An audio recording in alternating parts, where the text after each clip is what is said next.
Good. Yeah. Yeah.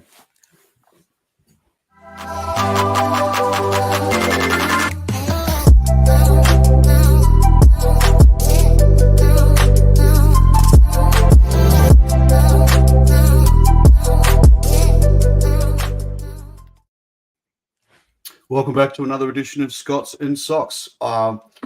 Today we're joined by, I'm Scott and he's Scott. Which way do we do it? That way. And today we're joined by a very special guest in what isn't really an episode number. So I was thinking about that before. Maybe it's episode 4.5 or something. We've got a pop-in guest with Sam Maley from Buxtons Real Estate. So welcome, Sam. And Sam's going to talk to us today about his experience about garnering wisdom from people in the streets and his interactions with people in the streets last Friday night in Melbournes CBD. Yeah, it was outstanding. Sam, thanks for having me, lads. Thank you for having me. Last week with Scott and Jim was fantastic. Just really challenging, really taxing, but certainly opens your eyes up to the broader community and how we can get around and do so much more for one another, really. Yeah, I love that. And I can't thank you enough for coming out and actually embracing community. Like one of the things that was absolutely phenomenal for me was to actually just spend time with you, actually having a conversation, just you and I, about the real things in life. As much as it was about connecting with the community, it was about you and I connecting just as much. And you live in my heart because of that, and I really appreciate it. Yeah, mate, likewise. And, I've shared some stuff about myself and my journey as well along the way. And it was just nice to have someone to talk to about it because some of those conversations aren't the easiest. So, yeah, it's really important to speak up and be actually able to speak up in an environment where you feel comfortable. And I think that's a big point for not only me, but people that we spoke to on Friday night as well, giving them a safe place to have their chat, their conversation, and tell their story. And so, what was the biggest lesson for you in all that? I mean, I've done it myself, Sam, and I know how paradigm shifting it is. What was the big shift for you in that experience? Yeah, when I think people talk about people that have been unfortunate or had unfortunate circumstances in their lives, and they talk about people on the streets, for example. I don't think they actually understand how unfortunate some of these people have actually been. And I think when we talk with these people in the CBD, Flinders Street, South Bank, etc., actually understanding how sharp their minds actually are, and not only how sharp they are, but the amount of compassion that they have for other people around them. I think that is something that all of us could really take a leaf out of their book from, is sort of saying, yeah, geez, guys, you've got to look after one another, be kind. I think that was one of those things where a common thread was, what do you feel, society could do more of these days? And the common sort of response was show more compassion for one another. And I think, when we look at our day-to-day lives, that's what I try and bring to our business now as well, is it's not where are you, it's how you're going. And I think that's the biggest part of it. It's not, because if people aren't here and they choose not to be here, okay, well, let's delve into why that's the case. It's how you're going and actually getting into, how they're actually feeling day to day. Yeah. Yeah, and I love that because Sam, we're part of a BNI chapter together, and you're the outgoing president. But what you brought to the chapter for me was this amazing sense of how are you, and actually asking that in the room and doing that regularly, which was just in a business world to be asking that question is great. But when you actually want to hear the answer, that's where the magic is. And for me, for the last 7 or 8 months, that's what I've heard from you. You want to hear that answer. So I really want to give you credit for that. No, thank you. And I think if you sort of scale it back and you sort of think, okay, well, put yourself in an employee's shoes, for example, where if you're, if your director or whoever it may be, your colleague is talking to you and saying, and coming from a position of care versus a position of, authority. I think that's where you get the best out of people, not only in a professional sense, but in a personal sense as well. And that's where you create bonds and relationships, not from, making X amount of money or whatever it might be. It's by creating camaraderie and an actual care within the business as to how you're actually going, because then the rest takes care of itself. You look at, Business Management 101, the best way to motivate someone is to actually have their back and actually care about them as a person. And then productivity and all these sort of things flow on from that. So it's actually, giving us stuff. Yeah. So it reminds me of little headline I'm using on my LinkedIn profile right now that says, people don't care how much you know, but they know how much you care. And I think, that's sort of to your point. I think for listeners and anyone who's kind of new to the SOC campaign, firstly, Scotty, I'd like you to give us a 30-second overview of what it looks like to interact with somebody on the streets with SOCs, what the process is. And then Sam, I'd like to go to you and see, I know there are pearls of wisdom. I watch your video on Friday night. But I'd like to see some real standout points of wisdom that you got from that experience on Friday night. Scotty? So I love that, Scotty. But do you know what I'm going to do? I'm going to find out how well I taught Sam how to do it. So, Sam, what did we do? What we did was you put me under the pump, and you really put it on me, put the acid on me to get out of my comfort zone, which you come, like anything in life, you come to a point where you've got to go all in, or you really pull the reins back. And, I chose to go all in. And I think with that came immense growth.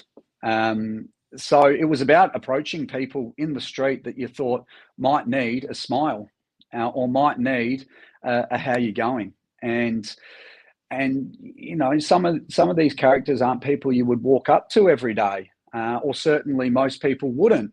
But that's where the magic is walking up to the people that. The process involved essentially walking the streets with yourself, and Jim joined us as well, and approaching them, introducing yourself, and providing a pair of socks to them. And actually, in the approach is about asking for permission, gaining some trust, which then you gain some rapport with them, and get on their level and actually then ask them beyond the socks, beyond the introduction, Rocket, if you don't mind me asking, what's your story? And then, sitting on the ground next to them and actually listening to what their story is, and then posing them a question, if society can improve, or, if society can improve, what would you suggest? Or beyond society, what's the best piece of advice you can offer? Because they don't get asked that every day. They don't expect to get asked that every day. So for them, it's empowering. And what we're about all the time, day to day, we're doing whatever anyone else does, business, whatever it might be, is empowering people and empowering one another. So, yeah, it was an eye opener. All different people from different walks of life. Quite astute gentlemen, in their 50s, dressed to the nines. Living in the affluent suburbs of Hawthorne or Kew or whatever it might be, and really getting to the core. And, you got a bit of pushback where, some people say, well, mate, I don't need a pair of socks. And the point being is, and this is society, right? I don't need a pair of socks. Well, that's great. But my response at that point in time was, well, you might not need the pair of socks, but I'm sure you know two people that do. In other words, do something for someone else. Do something for someone else, and don't just look after your own backyard, which I think is something that we can all improve on in today's day and age. Yeah, I love it. And I appreciate that, because it's walking up to somebody with that gratitude and just going, thank you for doing your best right now. And then that asking of permission, right? Is it okay if I gift you something, rather than just jamming it in someone's face and going, take. And I think that was the key. I want to get into the wisdom in a moment, but what was your biggest challenge in connecting with people? Is probably the fear of rejection. Really, I think like anything again, like, you know, there's these common sort of threads: the fear of rejection, or the fear of their reaction that doesn't suit me. But when you sort of drop the fear or the fear of the reaction, that's where the magic happens. It's because then you're pouring it all out. And when people in the street recognize that you're putting it all out there and you're genuine, you're coming from a place of care. We talk about the transfer of energy, Scott, and we've got a really good story about this. The transfer of energy, they recognize that, and 9 times out of 10, not always, because everyone's different, you're going to get that good energy back. So I think that was the challenge. But I'm a big believer in energy. Yeah, same. Like, because the energy and the intention that you go to connect with somebody, that often reflects how the response will come back. You know, like, so I do want you to share the story with Lisa, because I think that's pretty extraordinary.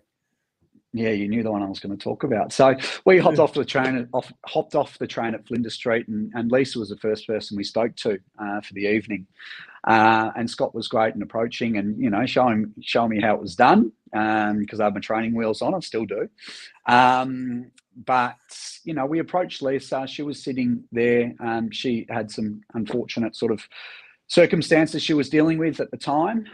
She had her dog there as well, and there was a sign there that she wanted to, you know, raise $140 for a room for the night. And, you know, she started really enclosed and really within herself, and in most cases not looking all that approachable. So we spent probably 10 to 15 minutes chatting with her and you know, thanking her for doing her best, and asking her the questions about, you know, what's one bit of advice, and sort of Scott asked her whether she was getting the support that she needed, and unfortunately she wasn't. She tried all avenues, but she was trying her best. Long story short, we saw her at the end of the night after probably walking about 4 hours. And with the way that we were speaking with her, we were instilling some energy in her that she probably hadn't experienced in quite some time, and probably didn't know that she had within herself. Later that night, we actually saw her on South Bank, and she walked past us and gave us a big hug and said, "Scott, Sam," and remembered our names, which was awesome. And sort of said, "Guys, you're not going to believe it. You're my lucky charm. Someone's just come by and given me $600. I can't believe it. It's my lucky night." And we walk away from that, and, you know, Scott and I have a bit of a debrief, and Scott goes, "You know what that is?" He goes, that's karma. That's the energy that she's portraying, or the change in energy that she would have portrayed, that she's now seeking back and now receiving back, because she switched her energy. She switched her energy, and it's not luck. It's more so the way that she would have been looking was full of a different energy, and she was seeking good back. She was giving out positive vibes, as we hear all the time, and she was getting positive vibes back. And for me, like, that was just a wow moment, which was just amazing. Yeah, and it was awesome because we actually left her with an extra pair of socks to gift to somebody else that needs a smile. That was the moment that, like, for me, her energy changed even more. I get to give something on. Of course you do. We're together. You know, you've just gifted us your most valuable asset, your time. But it's what she said that rocked me a little bit, which is not, it didn't rock me. I shouldn't say rock me, but I think it rocks me actually every time I hear it, because it's that feeling of invisible. What's your one thing you'd like to change? I just feel invisible. You know, and we both, just sitting in it now, it does get me. You know, like, that does rock me, because, like, she wasn't invisible. No one should feel that way. Yeah. No. Yeah. No. And true enough. Yeah, that was awesome. Yeah. What a great story. Since I did this with Scotty, I do make it a bit of a habit to walk up to people who are sleeping rougher on the streets. But I do have a very gentle approach to that. So, you know, I'll be like, how you going? What's going on today? And then if they open up, they open up. And if they don't, they don't. But often they will. What are you really challenged by at the moment? What are you trying to achieve? And look, you'd be surprised how many people who are living rough, who know exactly and precisely what they're going to do, what forms they're going to fill out, who they're going to speak to, and the entanglement of the bureaucracy they're in to try to get somewhere. But I find that really changes their experience in that moment. Just the fact that you've acknowledged them, you've said hello, you've treated them like a human being, and you certainly haven't made them feel invisible. I think that's really, really critical. And I think a big lesson that I've learned from Scott is, just doing that, but doing it in a fashion where you're not being too direct and too, if someone's used to being invisible and all of a sudden you're rushing up to them and going, how are you? It's not going to work. So it's I've taken a lot of learning out of the experience myself.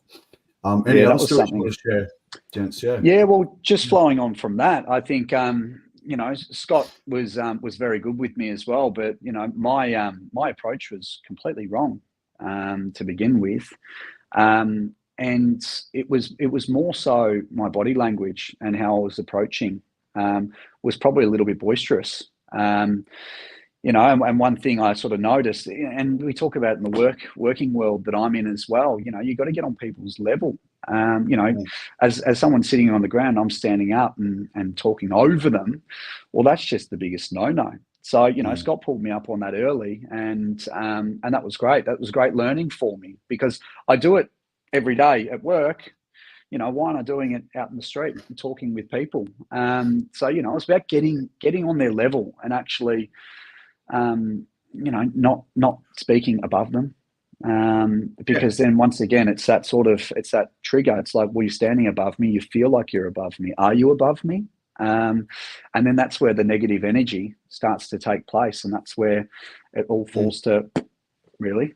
It's funny you say that. It's one of the lessons, one of the most incredible lessons that I value so much from my father. He ran racetracks for near on 30 years, 25, 30 years. Yeah. And so one minute he was dealing with the Premier of Queensland, and we'd be having lunch with, it was Joby L.P. Peterson of all people. So we weren't having pumpkin scones, but we'd be sitting with him one minute, and his dad would be, talking to those sorts of people. And the next minute, Dad would take off his suit on a Friday afternoon, put on a pair of shorts and a T-shirt, and go and have beers with the track workers. And so I learned from a very young age that no one is above and no one is below. And I think that's a really valuable skill to take into this kind of stuff. Yeah. Absolutely. There's another part of that I really want to jump on. Yeah, thank you, Lisa. But I meeting people where that is awesome, and the body language. But the thing that I loved seeing and seeing Sam apply was his positioning with people. The guy that you struggle with a lot, you're right over the top and in front of him. But by the end of the night, you were sitting on the ground next to people, having conversations that are so deep because you just sat with them side by side. There's no power play. That's just we together. And it was stunning to watch. And and that's that for me, like, as much as we're out connecting with the community, it's such a great personal development opportunity where you'll learn about what you're projecting in life. Like, having the socks out in front, like I'm going to ask you what that was like, Sam. Like, yeah, well, once again, it's like anything. If you're trying to correct your running technique, it's best off that you video it, because you're not aware of what you're doing. Yeah. And much the same as doing things like this, you need a sidekick. You need someone to give you a bit of a kick up the backside and say, hey, mate, you're doing it this way. Looking on, this is the way I would go about it. So yeah, for me, it was really important to have a sidekick there to actually critique. And as far as a personal development piece, nothing better out there you could potentially do. I could have 50 people walk into the office here today. I could talk to them for hours and hours and on end. I'm not going to get the same value and the same personal development that I did with you that night. And for me, you look at it now, and once again, I'm going to be better for it next time. You look at it now, it's even if you're sitting in front of them, not beside them, is not the way to be. because you're blocking them out. Sitting beside them, your shoulders are opened up. So both shoulders are opened up to the world. You're taking this world on together, so to speak. I love that. So, yeah, cool. Yeah, because if you're sort of closed and they feel, oh, geez, it's a little bit confrontational and you're shutting me off, I already feel invisible, Lisa, for example. Whereas if you're sitting there next to them, you're side by side. And as much as, we don't like Collingwood, or some of us don't, side by side, we stick together.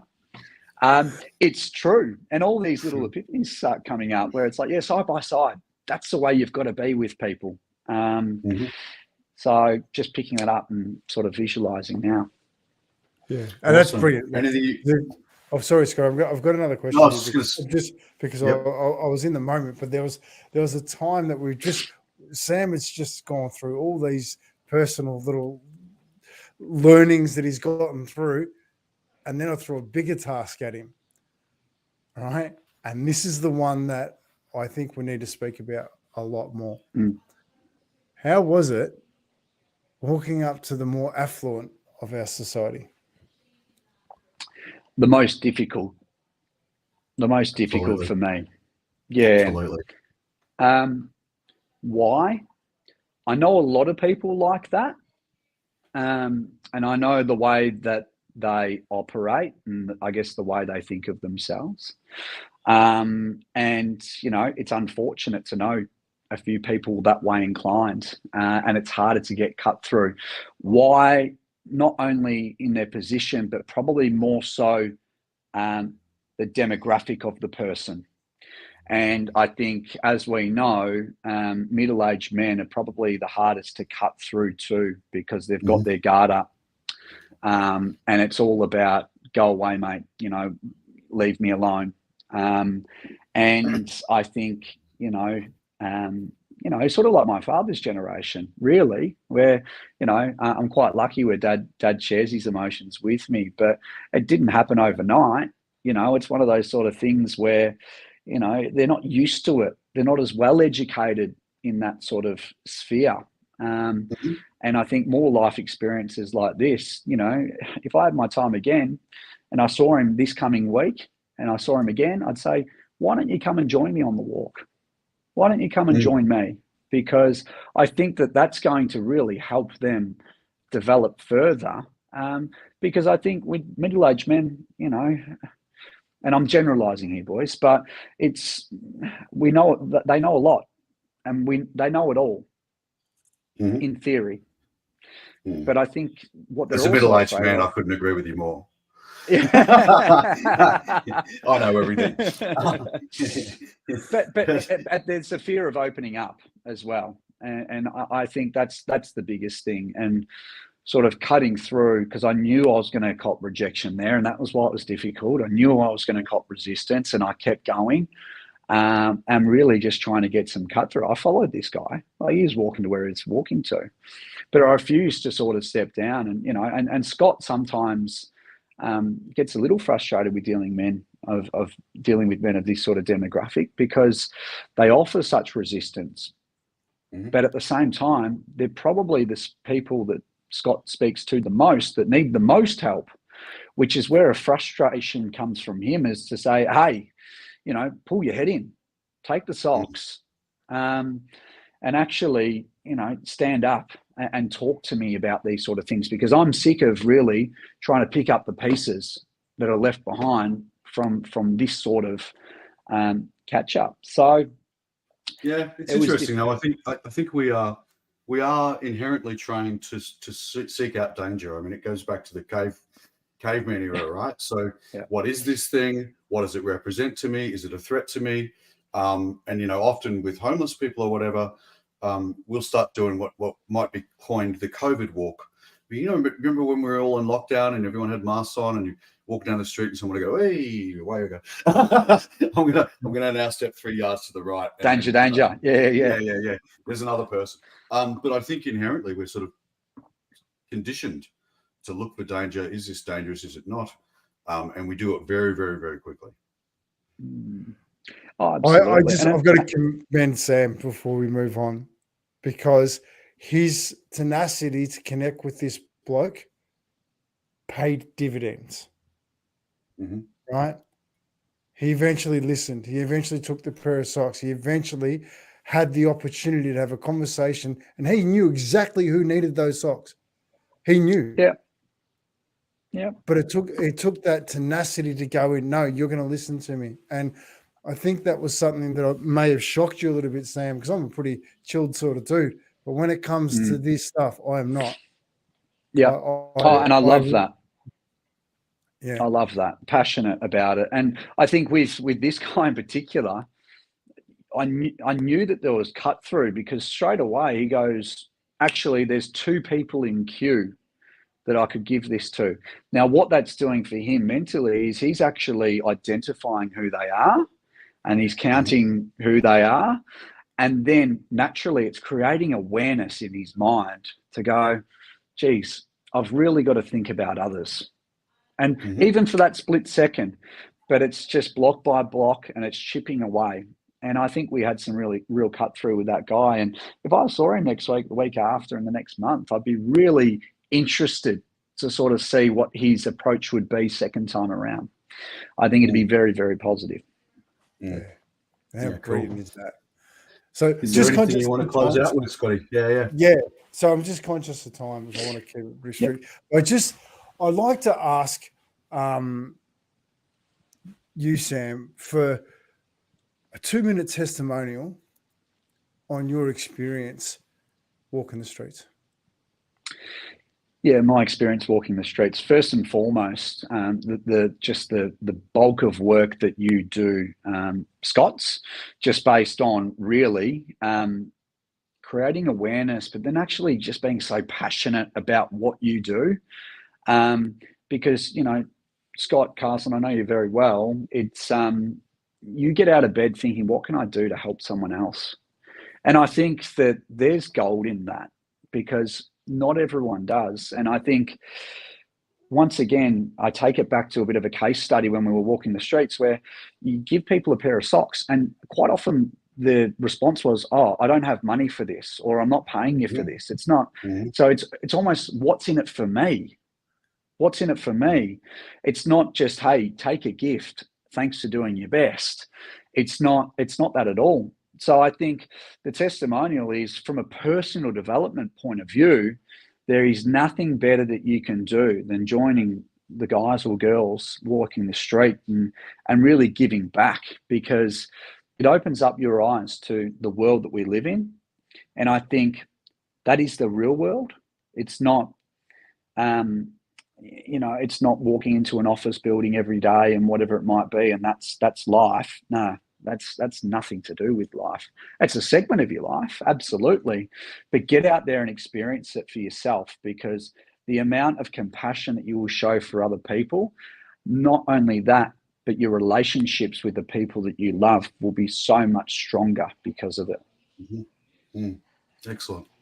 Amazing, Sam. Thanks so much for sharing. It's, I know Scott's very passionate about gifting this experience to other people, particularly those of us more fortunate. I think where Scott and I came together is that I'm at the other end of town trying to influence policy, investment, advocacy for different things.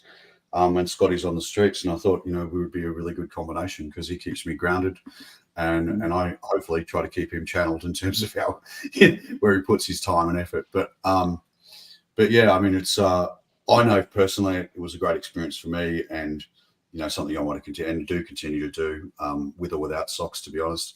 And it's great to hear Sam, and I think it would be really great to have other people go on a Friday night walk and see what you get out of it. Oh, it'd be amazing. And lastly, seeing Scott interact with people on the street, I was just like, wow, like, this guy is just next level. Like, and I think the part being is there's no fear of rejection. And I think, Scott comes from a place of experience where throw whatever you want at him. He'll take it on board. He'll absorb it, which he had a few things thrown at him on the day. And I sort of said to him, I said, geez, mate, you didn't bite. And he goes, no. He goes, no, mate. No, not at all. It's all about, listening and absorbing. And I think, from your roles, it's such a great balancing act, because he's just brilliant at what he does. Yeah, indeed he is. Indeed he is. Any final comments, Scotty? I just want to thank you, Sam, for having the courage to step into something that can be quite often confrontational. But I to walk the streets with you connected me to your heart and vice versa. And if I'm stronger because of that, I'm so grateful for having you as part of my life, and my life is connecting with people. So to be a part of that, I just want to honor you, Sam. I really appreciate you. Love you, mate. Thank you, mate. Thank you for giving me the opportunity, because it's been great, and I love you, mate. So thank you. Yeah, cheers, mate. Thanks for taking the time to share your learnings. And yeah, we'll catch you all tomorrow at 12:30 p.m. for episode 5 of Scots and Socks. 12:30 p.m. Wednesday, Australian Eastern Daylight Saving Time. And that is 9:30 p.m. Eastern and 6:30 p.m. Pacific Standard Time. You're sharp. That's good. Too hard. That's way too hard. I'm computing. I haven't timed that up, guys. I'm no genius. All right. All right. Thanks for your time. Cheers. Thanks for listening. Good on you, Scott. Thanks again. Thanks, guys. Bye. Buttons.